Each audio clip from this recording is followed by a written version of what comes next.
دەستگای ستاندەر و عەبادی لەسەر تەوتین و چارەسەرکردنی کێشەکانی هەرێم و بەغدا کۆبوونەوە. لە چوارچێوەی سەردانەکەیان بۆ بەغدا شاندی باڵای دەستگای ستاندەر لەگەڵ حەیدەر عەبادی سەرۆک وەزیرانی پێشووتری عێراق کۆبوونەوە. سەردانەکە بۆ تاوتوێکردنی ڕەوشی هەرێمی کوردستان و چارەسەرکردنی کێشە سیاسی و دارایی یاساییەکان بوو. حەیدەر عەبادی لە سەرەتای دیدارەکە ئاماژەی بە پشتیوانی خۆیان بۆ بڕیاری تەوتینی موچەخۆرانی هەرێمی کوردستان کرد و ڕایگەیاند نابێت خەڵک لە کوردستان باجی گەندەڵی و خراپ بەکارهێنانی دەسەڵات بدات.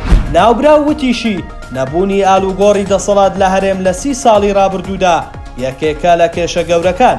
بە پێچەوانەی ئەوە لە بەغدا بەردەوام ئالوگۆڕ هەیە. پێویستە پشتیوانی ئالوگۆڕی ئاشتیانە لە دەسەڵات بکرێت.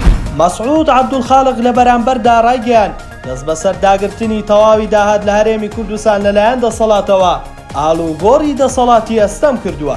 وتیشی پێویستە هاوشێوەی تەوتینی موسا پشتیوانی دارایی حیزبەکانی هەرێمیش بچێتە سەر بەغدا بۆ ئەوەی نەکەونە ژێر کاریگەری فشارەکانی دەسەڵات.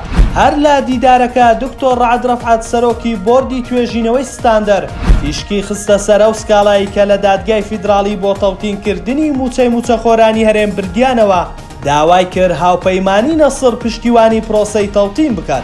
هەروەها بەشدار حەسەن سەرۆکی بۆردی یاسایی ستاندەر و پارێزەری کەیسی ئازادی خوازان تیشکی خستە سەر ڕەوشی ئازادی ڕادەربڕین و پێشێرکاریەکان و هەوڵەکانیان بۆ پاراستنی مافی ئازادی خوازان لە هەرێمی کوردستان. دەستگای ستاندەر هەوڵەکانی بەردەوامە بۆ داکۆکی لە مافی خەڵکی کوردستان لە بەغدا لە پێناوهێنانەدی نوێنەرایەتیەکی ڕاستەقینەی خەڵکی کوردستان لەسەر ئاستی عێراق.